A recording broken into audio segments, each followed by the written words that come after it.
ఇప్పుడు దేన్ని తెలుసుకుంటే మనకి జన్మరాహిత్య స్థితి కలుగుతుందో దాన్ని తెలుసుకోవడానికే మనం గురుపాదములు పెట్టాం కాబట్టి మనం కూడా ఆ గురువుని సేవ చేసేటప్పుడు గురువు కూడా అంతటి వాడు కావాలని మన పెద్దల యొక్క వాక్యం. అందుకుంటే కృష్ణ ప్రభువులు అంటాడు, బయలెరుకలు శిష్యునికి దయతో గురుడు ఎరుకు చేసి తరువాత సందేహమేమీ లేకను నైముఖ ఎరుకను విడిపించు గురుడు నైసాలి కాదా నీ మదికిది నాటిందా లేదా. భయభక్తి గురు సార్వభౌమ సేవ నిశ్చయముగా చేసితే జయముందిదు. మనకి జన్మరాహిత్యం కలగాలంటే ఏం చేయాలి? భయభక్తి గురు సార్వభౌమ సేవ నిశ్చయముగా చేయాలి. ఆ సేవ చేస్తే కానీ లేకపోతే మనకి జన్మరాహిత్య స్థితి కుదరదు. ఎందుకంటే గురుపదేశం తీసుకున్నాం, గురువు పాదాలు పట్టుకున్నాం అనేసి విచారణ లేకపోతే అది ప్రయోజనం ఫలితం రాదు. ఎందుకంటే ఒక వ్యవసాయం మనం చేసామంటే దానికి కలుపు గిలుపు అంత తీసి దానికి చక్కగా ఆదరిస్తేనే అది ఫలితానికి వస్తుంది, లేకపోతే ఫలితానికి రాదు.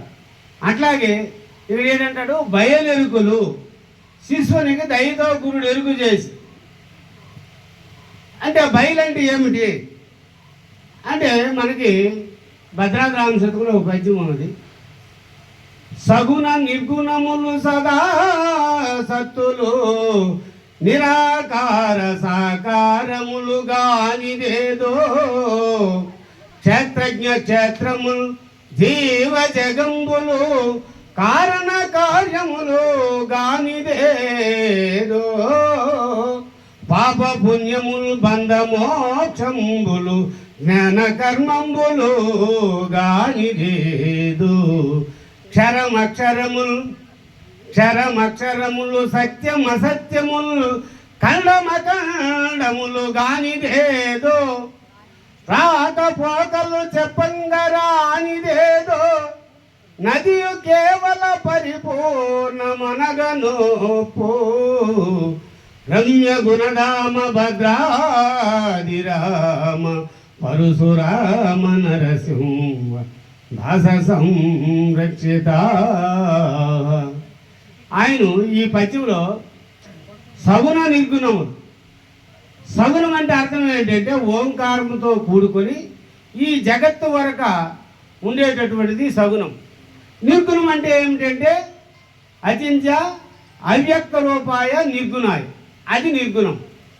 కానీ ఈ సమస్త జగత్తుకి ఆధారం అదే కాబట్టి సగుణ నిర్గుణములు కానిదేదు, అది పరిపూర్ణము. సదా సత్తులు, సదా అంటే అర్థం ఏమిటంటే ఎల్లవేళలో బ్రహ్మ సత్యమైనటువంటిది ఉండేటటువంటిది. అసత్ అంటే ఈ జీవునితో కూడుకునేటటువంటి జగత్ అంతా కూడా, ఈ దేహము కూడా అంతా కూడా సదాసత్తులు. నిరాకార సాకారములు కానిదేదు, అది నిరాకారము కాదు. నిరాకారం అంటే బ్రహ్మము, సాకారం అంటే ఈ సృష్టి. నిరాకార సాకారములు కానిదేదు. క్షేత్రజ్ఞ క్షేత్రములు, క్షేత్రములుగా ఈ దేహము. క్షేత్రజ్ఞుడు అంటే ఇందులో ఉండేటటువంటి జ్ఞానం. క్షేత్రజ్ఞ క్షేత్రములు జీవ జగంబులు, జీవుడంటే మళ్ళీ ఇక్కడ తొంపదంకే వస్తుంది. జగత్ అంటే సర్వం మనకు కనిపించినటువంటి దృశ్య ప్రపంచం అంతా కూడా జగత్తే. జీవ జగంబులను కారణ కార్యములు కానిదేదు, కారణము కాదు. ఇప్పుడు కారణం ఉంటేనే మనకి ఇప్పుడు హరికృష్ణ ఆర్యాలు ఒక కారణము వల్ల ఇప్పుడు కార్యం జరుగుతుంది. అట్లాగే కారణ కార్యములు కానిదేదు. కారణమైనటువంటి వస్తువు ఏంటి? ఆత్మ. కార్యమైనటువంటి వస్తువు ఏంటి? ఈ సృష్టి. ఈ కారణ కార్యములు కానిదేదు. పాప పుణ్యములు బంధమోక్షములు జ్ఞాన కర్మములు కానిదేదు. పాప పుణ్యములైనటువంటి మనం ఇప్పుడు ఏ కార్యక్రమం చేసినా పాపంలోనే పుణ్యంలోనే జరుగుతుంది. రెండింటికి తప్పించేది ఉండదు. ఇప్పుడు పాపం అనేటటువంటి కొందరు కొట్టడము, లేకపోతే కొందరికి ఇబ్బంది పెట్టడము, కొందరికి హింస పెట్టడం, ఇది పాపము. పుణ్యం అంటే కొందరికి అన్నదానం పెట్టడము, లేకపోతే ఏదో ఒక ఇలాంటి గుళ్ళకి ఏదో డబ్బులు దానం చేయడం, ఇలాంటివన్నీ పుణ్యము. ఇది పాప పుణ్యములు కానిదేదో. కారణ కార్యం పాప పుణ్యములు కానిదేదో. ఇది అంతను కూడా ఇది కానిదేదో, అది పరిపూర్ణమని. ఇక్కడ క్షరం అక్షరములు, సత్యం అసత్యములు. క్షరము అనగా ఈ దేహము, అక్షరం అంటే దీనిలో ఉండేటటువంటి తెలివి, అదే ఓంకార స్వరూపము. దానికే మనకి భద్రాద్రి రామశతకంలో విమలశన్మయ నేత్ర కమలంబు మధ్యన మార్తాండ స్వామాగ్ని మండలంబులు మండలంబుల నడుము మహనీయమునొక్క నీల మేఘము నుండు నిజముగాను మేఘ మధ్యమున మెరుపు మెరగించునుండు నది నివార సుఖాగ్రముండు నది శోకాగ్రమున నిలయచుండు అని అంటాడు. ఇది అది కారణము, ఇది కార్యము. కారణ కార్యములు కానిదేదు, పాప పుణ్యములు బంధ మోక్షములు జ్ఞాన కర్మములు కానిదేదు, సదా సత్తులు. ఇక్కడ సత్యం అసత్యములు. సత్యం అనేటటువంటిది ఏమిటి అంటే బ్రహ్మ సత్యము జగత్ మిథ్య అని అనేటటువంటిది. ఇక్కడ చాలామంది ఆ సత్యం అనేటటువంటిది పరిపూర్ణం కదా, మన భక్తుల్లో కూడా మాట్లాడతారు. ఇక్కడ ఏంటంటే ఈ పద్యంలో అర్థం ఏంటంటే సత్యమైనటువంటిది ఉంటేనే అసత్యమైనటువంటి జగత్తు. సత్యము అసత్యము కానిటువంటిది పరిపూర్ణం. దానికి సత్యమని కానీ అసత్యమని కానీ అనరాదు అనేటి. ఎందుకు అంటే అక్కడ నేను అనేటటువంటిది లేదు కాబట్టి నేను ఉంటేనే సత్యము అసత్యం అనేటటువంటి మాట వస్తుంది. మరి నేనే లేనప్పుడు సత్యం అని దాన్ని ఎట్లా నువ్వు అంటావు? అనడానికి నీవు ఉన్నావా? లేవు కదా. అందుకుంటే సత్యం అసత్యములు ఖండం అఖండములు.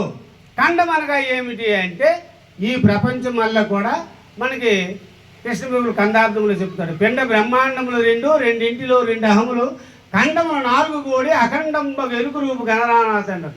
ఈ 4 ఖండాలు కూడా ఖండములు. అఖండం అనేటటువంటిది ఆ అఖండ ఎరికే అఖండ స్వరూపం. ఖండము అఖండము కానిదేదు, రాకపోకలు చెప్పంగా రానిదేదు. రాకపోకలు ఏదో వస్తుంది. మనం ఉదయం ఇప్పుడు ఇక్కడ వచ్చి ఉన్నాం, పోక లేనటువంటిది అక్కడ పైన సూర్యాతీతానికి వెళ్ళినప్పుడు అక్కడ రాకపోకలు, రాకడ ఉండదు పోక ఉండదు. అలాంటిది పరిపూర్ణం ఏంటంటే రాకడా పోకడ లేనటువంటిది. ఇది రాకడ పోకడలతో కలిగి ఉన్నటువంటిది ఎరుక. కాబట్టి రాకడ పోకడలు కానీ లేదు, నదియు కేవల పరిపూర్ణం అనగనొప్పు అంటాడు భద్రాద్రి రామశతకం. అట్లాంటిది పరిపూర్ణం కానీ అది కాదు. అందుకు మన దానికి కృష్ణదేవులు ఏమంటాడంటే పరమ పదమనిన బయలనిన గురుగుహ్యం అనంతమనిన గోప్యం అనిన తిరముగా బట్టబయలు తెలియమాయప్ప. ఈ తెలిసిన తెలివి వానప్ప.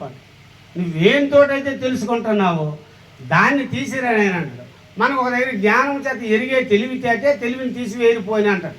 కాబట్టి అక్కడ పరమ పదమనిన బయలనిన గురుగుహ్యం అనంతమనిన. ఎందుకంటే ఇది అంతటా సూర్యమోపు సందు లేకుండా సర్వము నిండి ఉన్నది. ఉన్నప్పుడు కూడా గురువు చెప్పకపోతే మనకు తెలియదు కదా. అందుకని దానికి గురుగుహ్యము అనంతం అన్నాడు. అంటే అంతము కానటువంటిది. ఎందుకు దానికి అనంతం అంటే అది అంతని కొలడానికి అవకాశం లేదు. తాడుతోలు కొలుతుమన్నా దొరకదు, టేపు పట్టుకొని కొలుతుమన్నా దొరకదు, దానికి సూ పెడుతుమన్నా దానికి సూపులకు అందనటువంటి. కాబట్టి దానికి అనంతం అన్నాడు. గురువుహ్యం అనంతమనిన గోప్యం అనిన స్థిరముగా బట్టబయలు తెలియము తప్ప. ఎప్పుడైతే గురు చూసిన ద్వారా మనం ఎరిగామో, ఎరిగినప్పుడు నేను లేనినటువంటిది తెలుసుకున్నాము, అప్పుడు ఉన్నటువంటిది అదే. అది ఉన్నానని కూడా అనడానికి నువ్వు లేవు కాబట్టి ఆ విషయం కూడా అనకనాయన అని కూడా మన పెద్దలు చాలామంది చెప్తారు. ఏమంటారు? పరిపూర్ణం ఉన్నదన్నా పాపమే. ఎందుకు పాపం? ఎరుకుంటే కదా అది ఉందన్నది. పరిపూర్ణం ఉన్నదన్నా పాపమే, ఎరుకు ఉన్నదన్నా లేదన్నా పాపం అన్నాడు. ఎరుకు కూడా లేదనడానికి నువ్వు ఉండే కదా, ఎరుకు లేదని అంటావు నువ్వు. అందుకుంటే మరి చాలా అచలములు మర్మం ఎరిగేటిదన్నా ఎరిగి నేను లేని ఎగిరిపోయేటిదన్నా అంటాడు కృష్ణబాబు. కాబట్టి మనం చక్కగా విచారణ చేసేటప్పుడు ఇలాంటిది ఈ పరిపూర్ణాన్ని బాగా గ్రహించాలి. అయిపోయిందేమో. జై బలో సద్గురు భీమ మహారాజుకి జై.